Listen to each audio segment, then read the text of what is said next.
Mastering Collocations for Concluding Thoughts in Academic English.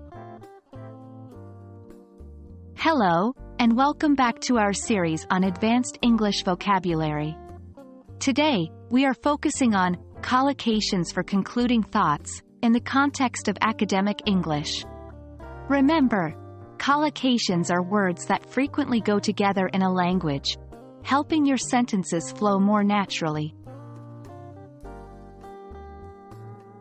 Collocations for concluding thoughts refer to the specific sets of words that we often use together when drawing conclusions or summarizing the points in academic writing. These can include phrases like, in conclusion, to sum up, on balance, and more. Using these collocations properly can help you effectively express your final thoughts in a clear, professional manner. Let's dive into some of the most common collocations for concluding thoughts. In conclusion, this phrase is used to signal the end of an argument or discussion. To sum up, use this when you're briefly encapsulating the main points of your argument. On balance, this phrase is often used when weighing the pros and cons of an argument. All things considered, use this phrase when you've evaluated all aspects of the situation. To put it simply, this phrase is handy when you need to simplify a complex argument for your conclusion. Remember, it's not just about using these phrases, but about understanding when and how to use them. Now, let's see how these collocations work in sentences.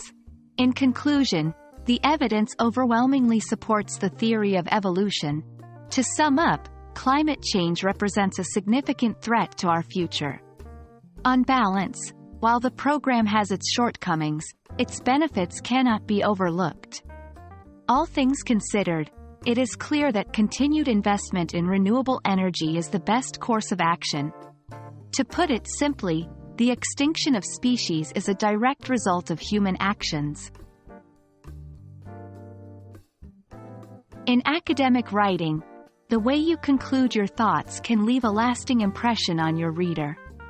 Therefore, learning to use collocations for concluding thoughts can be a powerful tool to strengthen your academic writing. We hope this lesson has been helpful, and as always, remember, practice makes perfect. Keep using these collocations in your everyday writing and notice the improvement in your language skills over time. See you in our next video.